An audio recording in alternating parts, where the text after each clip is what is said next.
Hello there, thank you and welcome to another edition of the Evening Review. My name is Ogito Greg, and in studio with me this evening I have Miss Selma Kamanya. She is Miss World Namibia 2025. How are you, Selma? I'm well, thank you. How are you, Ogito? Very good, very good. Let's start at the beginning. Your experience at Miss World 2025. Tell us about it. Oh my goodness. So we competed in Hyderabad. It's a state in Telangana, India. Okay. And it was incredible. I mean, it's always lovely to be immersed into a different culture. Yeah. But I mean, the camaraderie between the people, the warmness of them, like their hospitality was unmatched. And also I was really inspired by their economy, you know. They're an emerging global leader in emerging technologies and informatics. And that was so inspirational to witness. Awesome. And you did very well. Thank Top you. 8. Yes. Yeah. Thank you so much. Also, Miss Top Model? Yes. Wow. Miss Top Model Africa. Oh, Glory be to God. I wasn't expecting it, but it was such a pleasant surprise. Awesome, awesome. But you replaced Albertina Haimbala, sorry. Yes. How did that happen?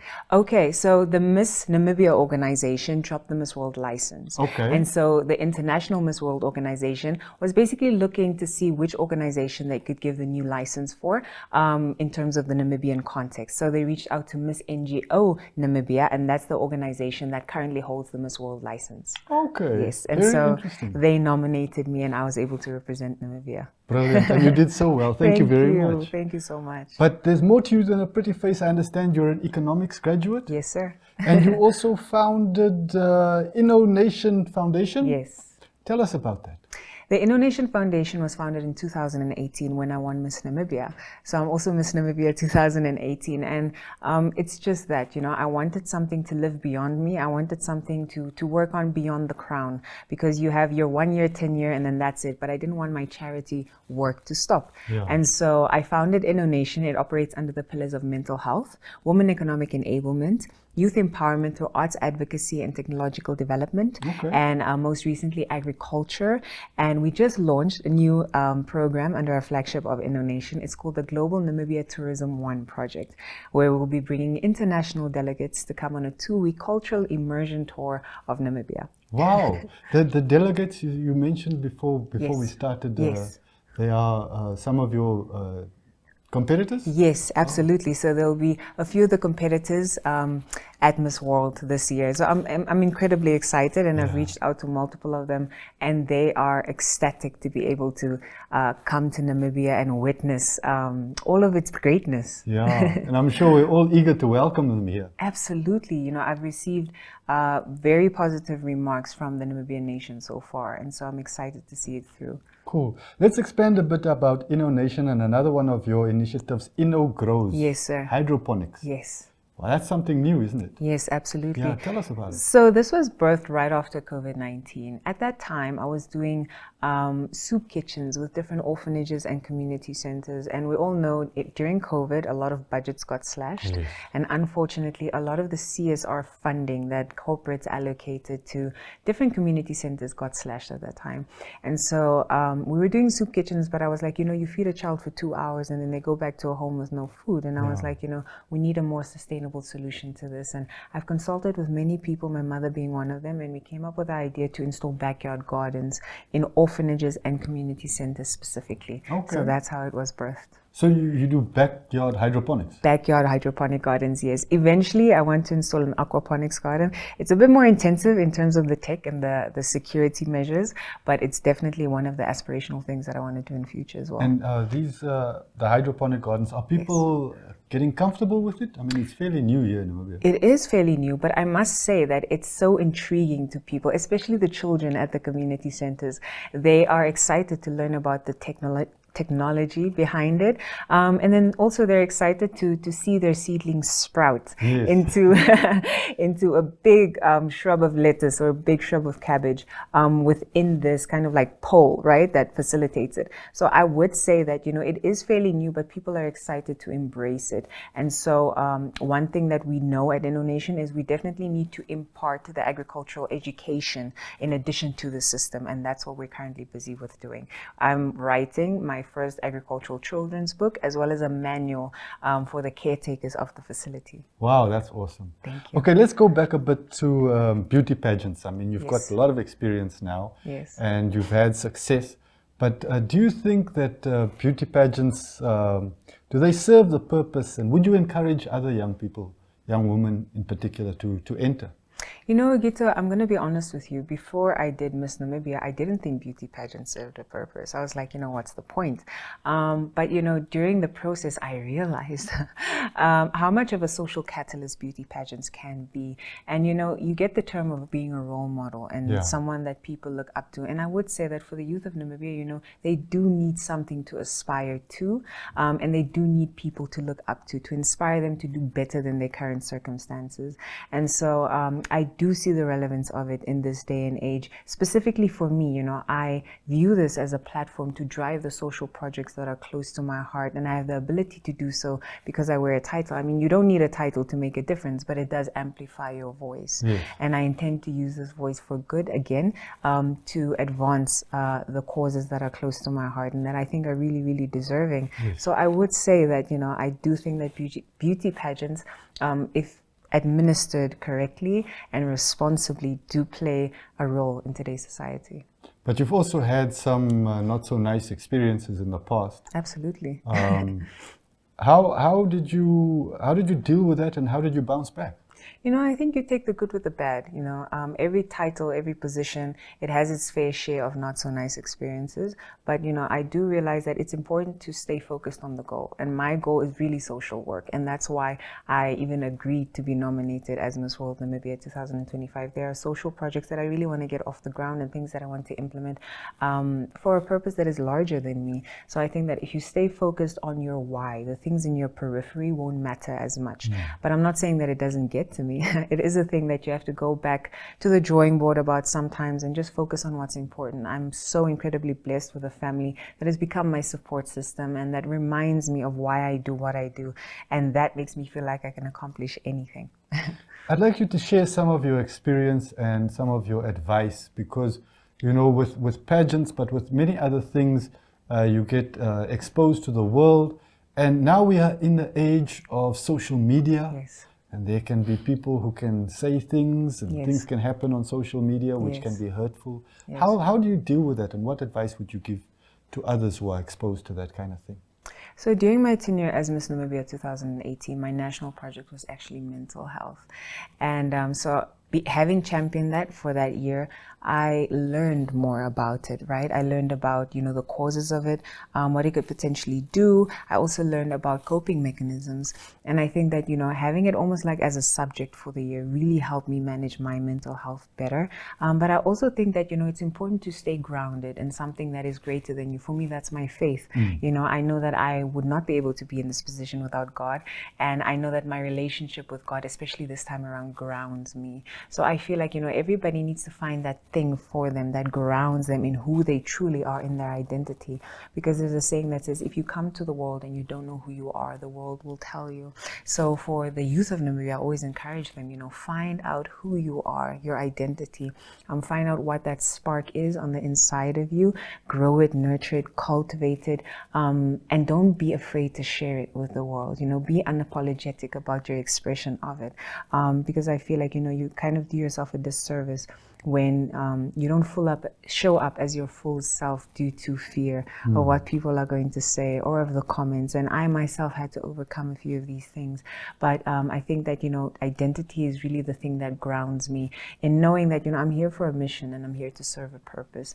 And nothing else matters apart from that. Awesome, awesome. You mentioned Miss Namibia a couple of times now, and Miss Namibia has gone through quite a metamorphosis in recent years. Yes. Do you think it's a good change, and what do you think that the future holds in terms of Miss Namibia, the way from your perspective? Yes. I think it's been an incredible change. I mean, our current Miss Namibia, shout out to Joanna Swartboy. She's incredible. And I think that, having witnessed now the changes that have been implemented, I mean, she's receiving a car. To my understanding, she's getting to keep the car. She's receiving a house. Oh my goodness. When I read that, I was like, oh my gosh, like this is happening. We're on such a beautiful trajectory. And shout out to NBC, Namibia, shout out to Miss Umbi. She's been doing a stunning job with the girls. I mean, Jamila placed at Miss Universe top 20. I believe it was 2 years ago. I think that, it's evident, everybody everybody can see the wonderful change that has been happening.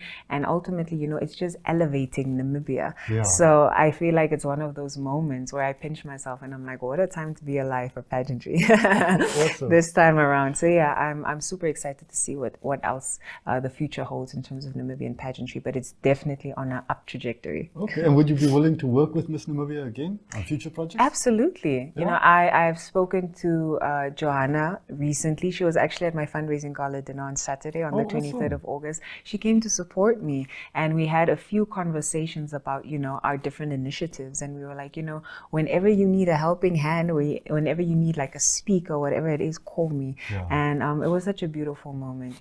I believe that, it's setting a great precedent for sisterhood in pageantry. Yes, and helping each other. Absolutely. Yeah. I think it's important to uplift each other. 100%. Let's switch directions again and go back to modeling. Do you still model? I never really called myself a model. Okay. I do it, so to say, selectively. So I like to say that whenever the opportunity presents itself, I will take it. Whenever the door opens, I will walk through it. But, I believe that, as a pageant girl, modeling kind of comes with the territory. Yes. So I wouldn't classify myself as that. I think that it's one of the things that I do on the periphery because of, the title. Okay. Yes. I think let's take a quick commercial break and then we'll come back in a few moments. Great. Thank you very much. Please stay with us.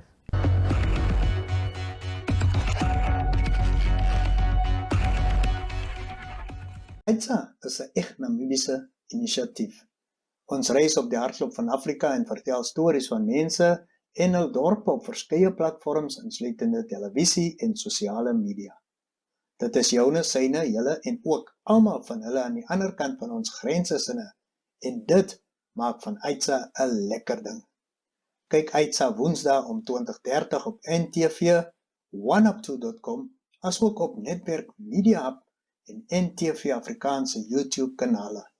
Volg ons op Facebook of besoek ons webwerf by itsafrica.com. Don't miss Tourism's Namibia, your ultimate guide to the latest in travel and tourism.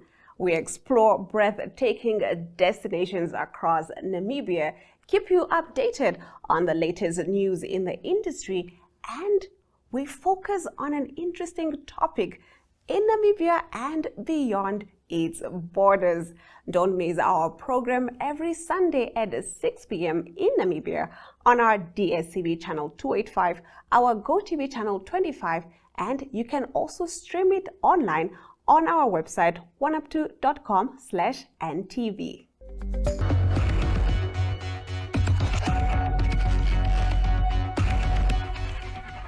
Welcome back to the Evening Review. My name is Ogito Greg, and in studio with me this evening, the vivacious Miss Selma Kamanya, who is Miss World Namibia 2025. Yes. We were having a conversation, but I'd like us to go back to Miss World, the experience, the pageantry.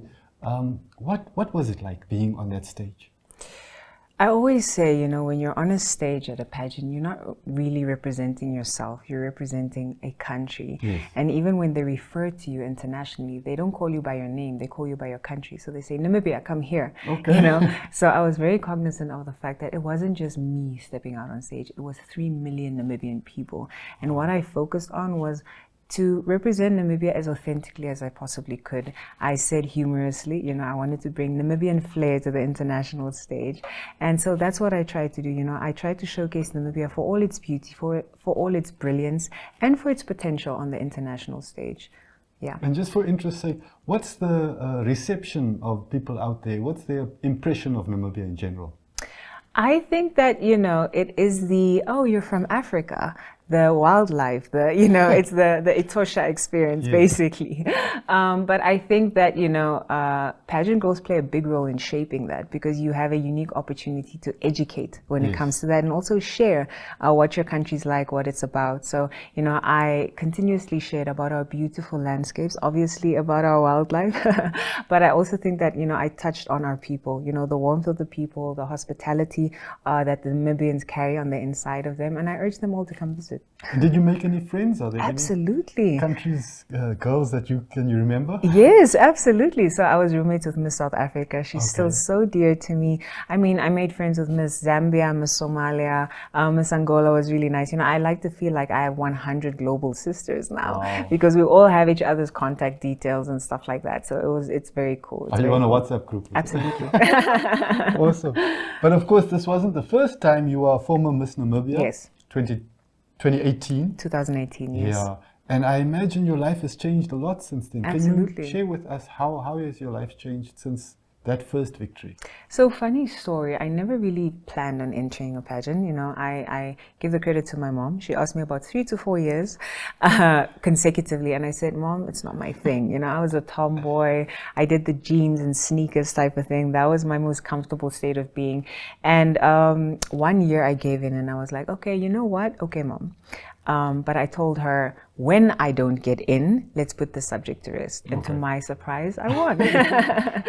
And prior to that, I really planned on living a very different life. I wanted to become an academic, live a very secluded life. I didn't have social media platforms prior to entering pageantry. I only had WhatsApp. So I created social media accounts for the purposes of pageantry. Yes. So apart from that, you know, my personality, you know, I like to characterize it by being an ambivert, kind of like an introverted extrovert, but having characteristics of both.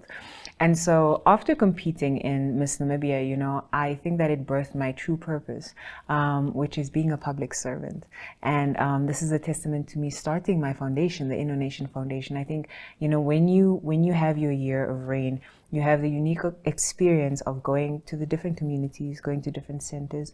You see the need firsthand, and that changed me. Yes. You know, prior to that, I used to think that giving away my old clothes or money here and there was enough. It's nowhere near enough. Yeah. I think that it kind of like reinforced my purpose in the sense that you have a responsibility to advocate for those whose voices aren't heard, and to advocate for those who are marginalized. And I think that it set me on this path, which I'm so incredibly grateful for. And it opened up so many other opportunities for me. Now I have the opportunity to model, to travel. Now I have the opportunity to visit, you know, almost any country in the world because I have 100 global sisters around the world. So I would like to say, you know, pageantry can really open doors for you. And I'd like to say that, you know, it is definitely a journey that I'm not regretting having taken. Awesome. So shout out to Mom for seeing potential where I didn't see it in myself. Thank you. Tell us a bit about running the foundation, starting the foundation. Yes. How does that work? So you basically have to register your foundation. My foundation is registered as a Section 21. The running of a foundation, we survive solely off of sponsorships and donations. Okay. And so I've been in existence for the past 7 years, but I will say it has not been easy. Yeah. There have been moments where I was door knocking till my knuckles have bled. I was writing the emails. I was following up on the correspondence. I was making the phone calls. It was difficult. You know, there are a lot of things that I would like to do under the umbrella of the foundation, but a lot of it requires money. And so again, another thing that makes me so excited to carry the title now, you know, it's really time to focus on the social projects that I've been cultivating, writing about, speaking about, visiting people about for the past 7 years. So yeah, that's one thing that I'm definitely excited to undertake more rigorously within this year. Now that you are so much in the public eye, I'm sure there are big highlights that you can share with us, but also share with us, what are some of the worst moments that you've had to endure? Oh my goodness. I feel like, you know, initially when I won Miss Namibia in 2018, one of the things that I struggled with was the loss of privacy. You know, I feel like when you become a public figure, a lot of the times, you know, people feel like, I don't want to use the word entitled, but there is that kind of like loss of mystique. And that was difficult to wrap my head around. You know, people want to know what you're doing, where you're going, what you're wearing, you know. So that was something that I had to deal with. I think that, you know, I've managed to find my balance within it. And, you know, a lot of my bosses, they really get angry with me sometimes because I'm not the best when it comes to social media. Okay. They say, you know, you should share more and people want to see and people want to follow. And I do get that, you know, but I'm a very live in the moment kind of person. So it does take, a little extra effort for me sometimes, to carry people along the journey with me. But I'd say that one must be the biggest one for me. I think initially it's something that I struggled with a little bit in the beginning in 2018 until I found my feet. But even now, I do appreciate keeping things to myself that are sacred to me, and that are precious to me. And then apart from that, I believe that, me having acquired a title and acquiring a platform is really a gift from God. And I'm not one to complain too much about, things that could potentially catalyze me into my destiny and set me up in a position in which I can enact and implement the things that are close to my heart. So like I said, like any other job, it comes with the good and the bad, and you just have to ride the wave some days. But I think it's important to find your flow in it. Yeah. And I like to think that I've been cultivating myself to the point where now I'm more comfortable with the flow that I currently have. Wow, awesome. Thank you for that. But also share with us some of the best moments, the highlights from this 7-year journey that you've taken to get here now. Oh my goodness. I would definitely say InnoNation Foundation. That's number one for me. I see so much potential within the Namibian youth, and it brings me joy to serve. I truly say that there's no greater honor than that of being a public servant. And I think that I'm so privileged to be able to experience this within my lifetime, because I know that, it's less than 5% of the population that do. And so I'm incredibly honored and I'm incredibly privileged. I think that, one of the highlights would definitely also be the ability to travel, the ability to see different countries, the connections that you're able to make with people all around the world. Network is net worth. As they say.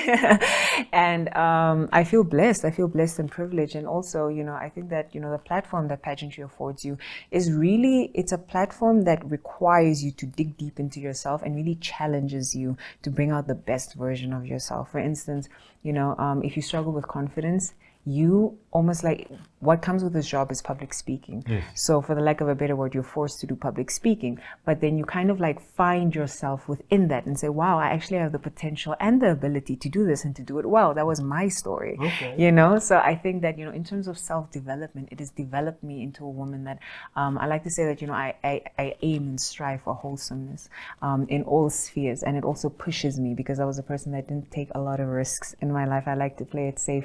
But this one, I think it's a good risk that I took, and I'm incredibly grateful for everything that it comes with. Awesome.